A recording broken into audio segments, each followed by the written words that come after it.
Right, so we've got two jobs now. They're the main jobs that need doing before I can actually drive it relatively safely, as safe as well possible in this thing. So the battery, I've put it in the boot, I've run the cables. I bought a battery tray, but I want to make a bracket for it so that it will sit inside there, inside the rear fender, and be horizontal, be level, not sloping down like that. So I need to make a bracket for that, and I'll weld it in. We have got a rusty trunk floor. That's staying like that for now. I was going to do it as part of this job, but I haven't got time to do that and get it ready for the 29th, so gonna leave that. I'll come back to it. I don't know whether I'm gonna get a full trunk pan or just cut out the rust and put some sheet metal in there. We'll see. That's the problem for another time. So the other problem we have is that we don't have a fuel tank. Well, we do have a fuel tank, but it's still full of rust, which is unfortunate. I did try and clean it out some months ago, maybe even a year ago now, but the fuel that's in it is all orange, so I've clearly not done a good enough job. So that needs to come out. I also need a fuel pump, because the one I've got is a very cheap Amazon fuel pump. I'm not convinced it can keep up. Well, it definitely can't keep up, so that needs to get changed as well. And we're going to need fuel lines front to back, it seems. So I've turned the car around, so it's a bit easier to work on the back of it. I have also bought some stuff. So what we have is a Tanks Inc. EFI tank. We've got some relays and bits. We've got an in-tank pump, and I think that's it. There's a filler neck as well, I think, and some new straps, because you don't want your fuel tank falling off, do you? So I'm going to try and use this thing. It's an oil change vacuum jobby. Sucks out the oil through the dipstick hole, so I presume it'll work for fuel. Should do. So old fuel tank needs to come out. I'm just going to cut the fuel lines. I have tried to siphon the fuel out, but it's not working, so I'm just going to drop the thing down and we'll get the fuel out another way, or we'll do it through the level sender hole.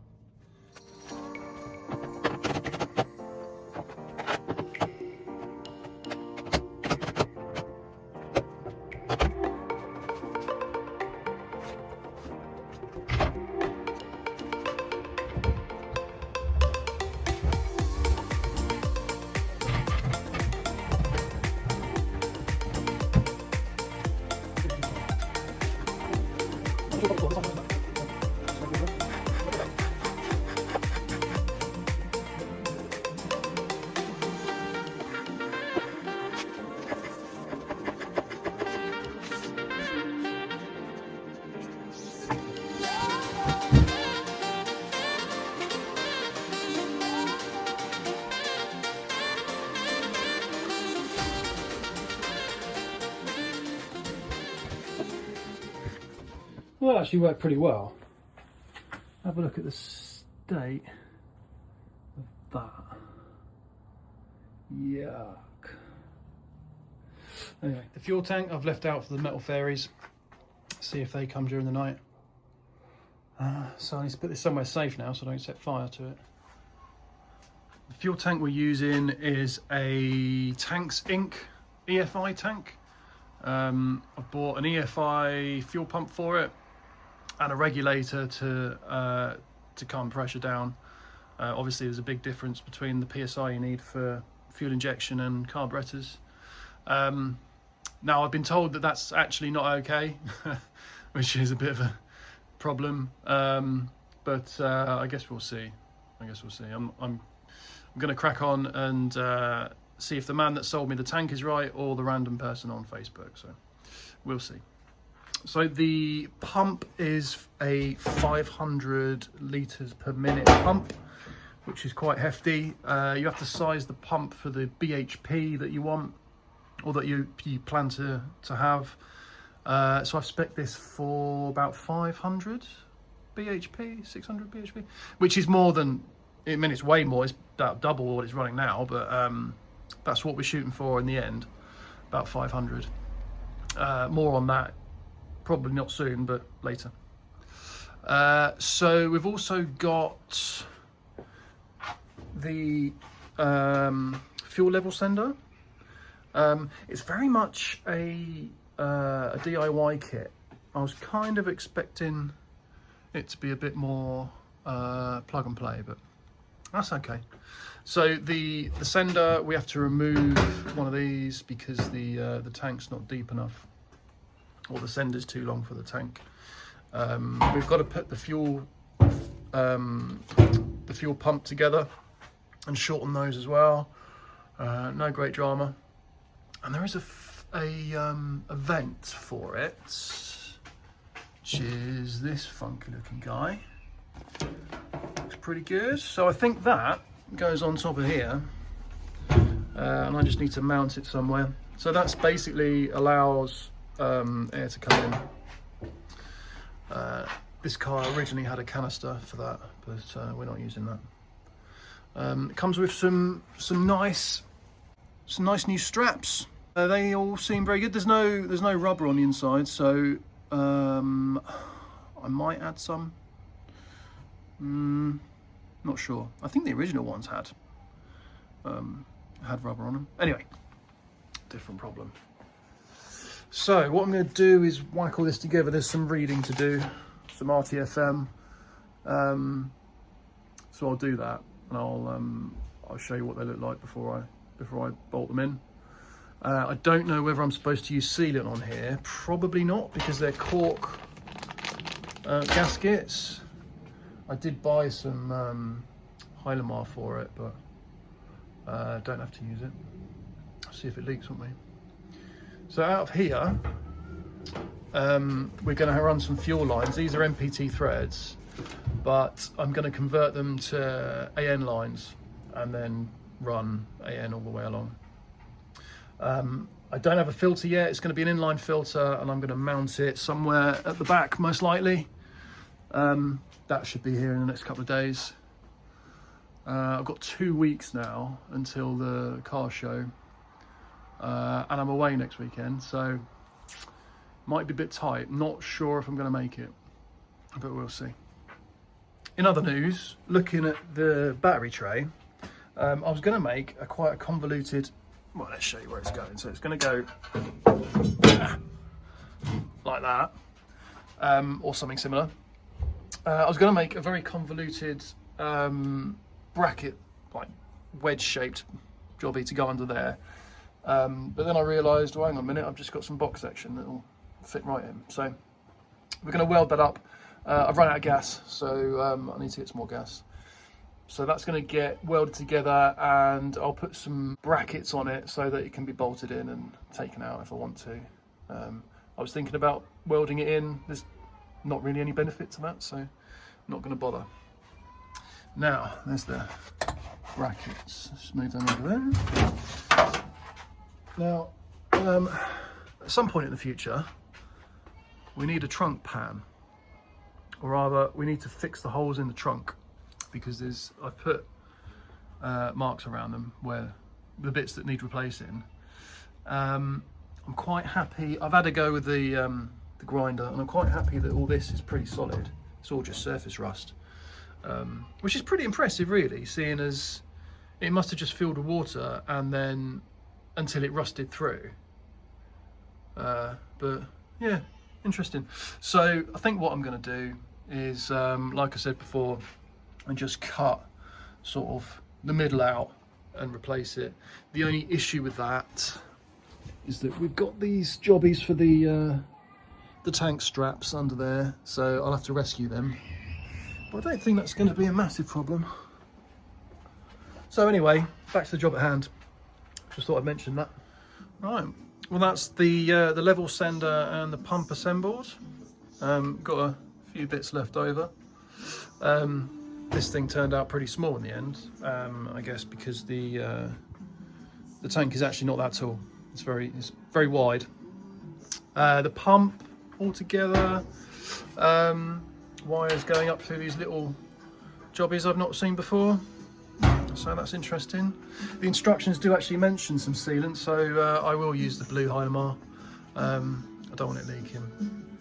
It says to use it on the threads as well, so I'll do that.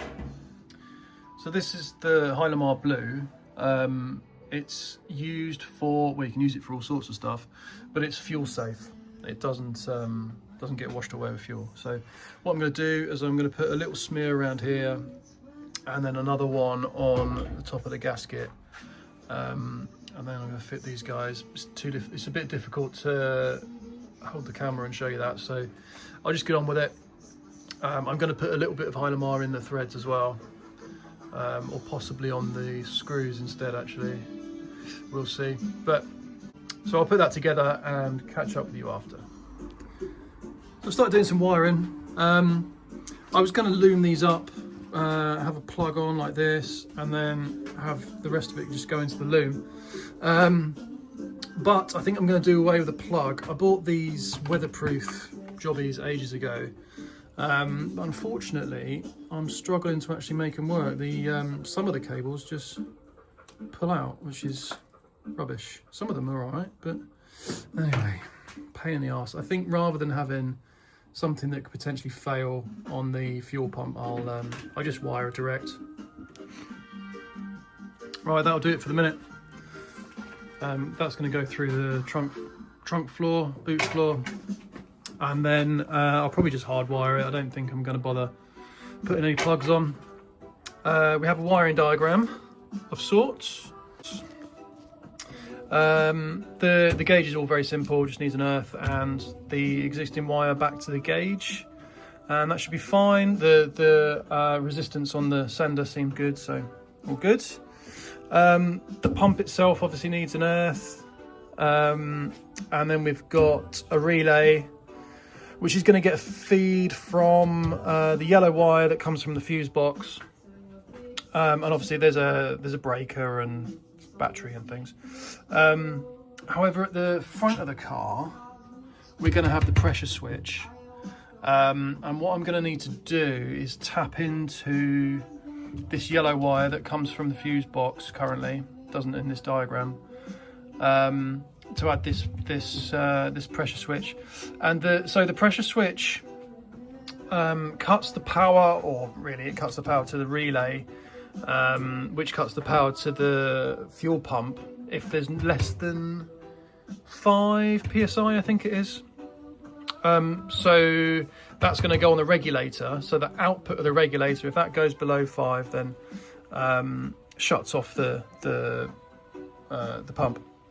Now, obviously, if the car's not running, it never will, because that will never be 5 psi. So you also have to put the pressure switch, connect the pressure switch to the starter, or the wire that goes to the starter anyway. So that's going to have to happen. And what I'm going to do, I'm going to add a button so that you don't necessarily have to crank the engine to prime the fuel system. So it'll be ignition on, press a button to prime it if you want to, and then bang the starter, and that'll be fine. So it is making it a little bit more complicated, which is a shame, but we'll get there. We'll get there. Shouldn't add too much.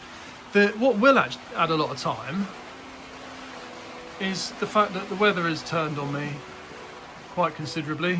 Don't know whether you can see that. It is pissing it down. So hopefully we're still good for the 29th. Might get a bit tight, I guess we'll see, won't we?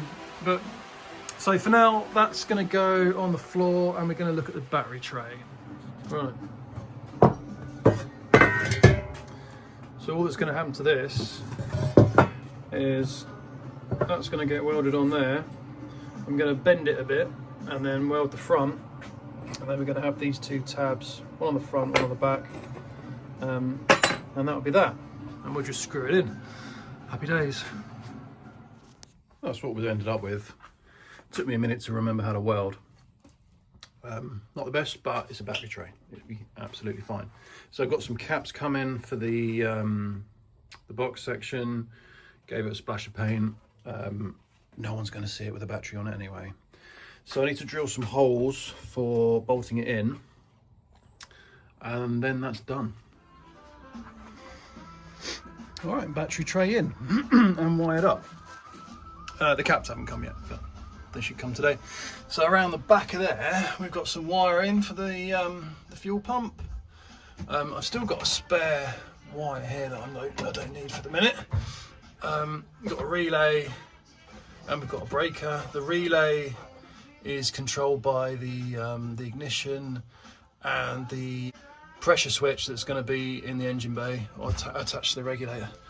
So that is at least one job ticked off. We've got this nice little jobby on here to turn the power on and off. I like to have them on my cars really, especially if they sit for a while. And I put some rubber caps on things to stop me maiming myself. I had to cut these down as well, and use these spacers. A nice rubber strap would be better, but this is fine for the minute. So, 1.5 jobs done, eh? Tank is fitted. Not difficult to get in really. So you've got to angle the filler and cut it down. That should be fine. It's right in the middle.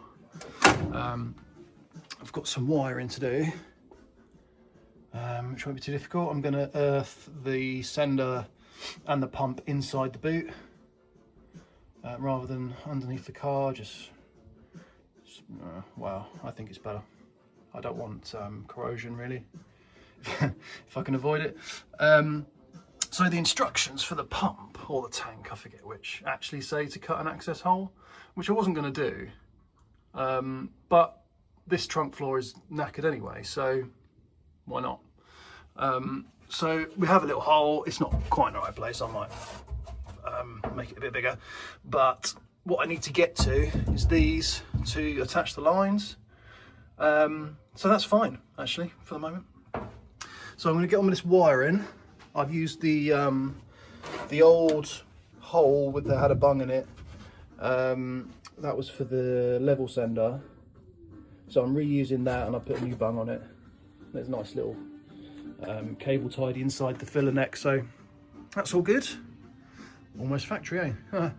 Right, so the other thing I've noticed is that I really need to get a seal for the trunk, because water pools in here and then it just empties itself into the trunk.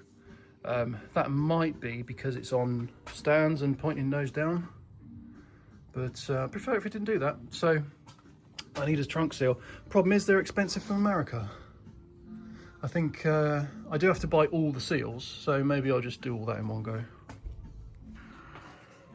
So that's wiring done, all nice and tidy, and well, temporary cover done as well. It's scrappy and looks terrible, but doesn't really matter for the minute. It's purely functional. So now we're on to the lines and the regulator.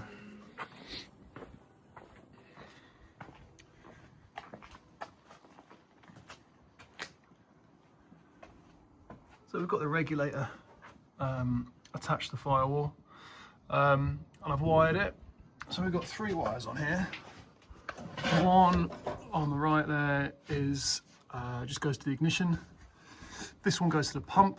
Basically what I've done is spliced these in between the wire that was going straight from the fuse box. And then we have another one here, and that goes to start motor, which makes the which bypasses the pressure switch while you're cranking the engine. Now, like I said before, I want a button inside the car to override it as well, so I don't have to crank the engine to essentially charge the fuel system. So I've done that, which essentially bridges these 2 wires. Unfortunately, that also, because these two pins are essentially connected to each other, the starter was firing when I pressed the button, which is not what I want. So what I've done is I put a little diode in there, hopefully I've got it the right way around, which will stop the electricity coming from the pump into the starter. So you'll plug that in and try it now, but that should be fine. And I'll tidy up these wires.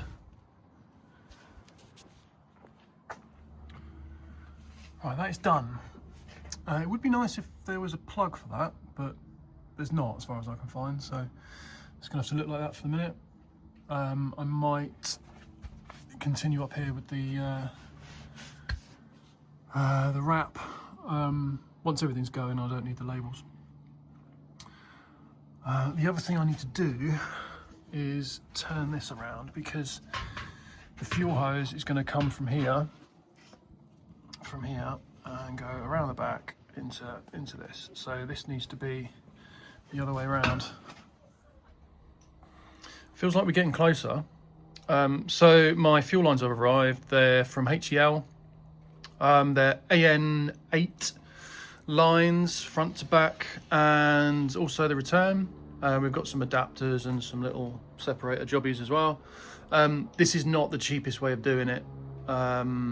You can make your own AN lines, but bad things happen when you get high pressure fuel leaks, and we don't really want that. So I'll spend the extra money just for a bit of peace of mind. We've got a long one for the return, and we've got a couple for either side of the fuel filter. Don't think I've showed you the fuel filter yet.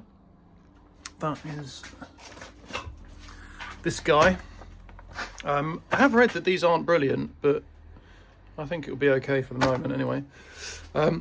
So AN fittings, AN8 on either side of that as well.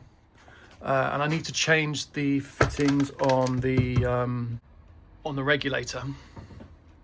So I think what I'm going to do, we're going to do the tank end first, and there's a chance I need a 90-degree adapter for that. So we'll do that first and see if I need to order any more parts.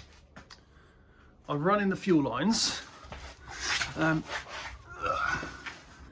They're roughly the right length. Best I could have done really. Over there where it's hanging down a little bit is because I'm waiting for some paint to dry. I just had to weld up a little hole on the floor pan. But otherwise I think that's good. I've held them in with P-clips, and I've got these little separator jobbies which aren't great, to be honest. About £4 each, plus delivery, and they don't actually, I mean, they do separate the lines, but they're not very tight. They move around, so not sure that's ideal. We've got a little bit of excess line here, but I don't think that's going to be a problem. I might secure it in the future, but that's how it's staying for now. We've got the vent jobby up here as well. Let's have a look at the front of the car. So around the front of the car, again, this is a little bit long, but I don't think it's going to be a problem. We've got some heat shielding here as well anyway, so I think we'll be all right. I've turned around this hose here so that the pressure gauge is there. I need to reset this regulator so that the pressure's not too high. I think I'll do that next. And then we can put some fuel in it. That'll be exciting. See if it leaks everywhere. So to adjust the regulator, all we have to do is loosen this nut here and then unscrew this stud with an Allen key on the top. It says to do it all the way, but don't take it out. So that's a couple of turns in. So that should be it, hopefully. We'll see. So I'll stick some petrol in it now. and pressurize it and see what happens. It's quite exciting. I did have a little leak over here because I forgot to do that up, but I'll show you. Oh hello, why is that wet? Okay, well, find out in a minute, won't we? So we've got 0 pressure at the minute.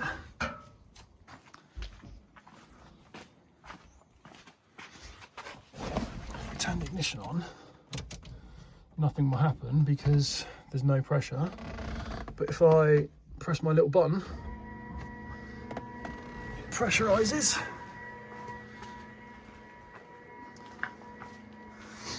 And we've currently got not very much, but it's okay for the moment.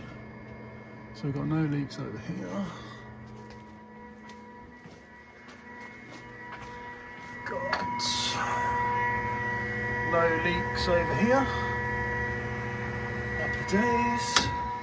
And I think I'm going to have to get under the car and have a proper look, but I don't see any big leaks.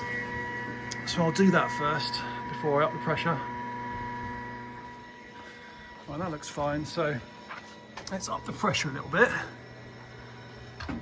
Where do we want it? I think we want 6, don't we? So all I'm doing is screwing this little jobby in. Nothing's happening yet. Oh. There we go. I think it's 6 we want. There we go. I think it's less than 7, isn't it? More than 5, less than 7. No leaks so far. Excellent. You know what? I think that's done. I can actually drive this thing now. There's a couple more P-clips I want to put on the fuel hoses. But that's a bit of a milestone, that, I think. Right, well, I think I'll leave it there for the moment. Thank you for watching, and please do like and subscribe. The next video is going to be driving this thing, so I'm looking forward to that. Thanks again. See you on the next one.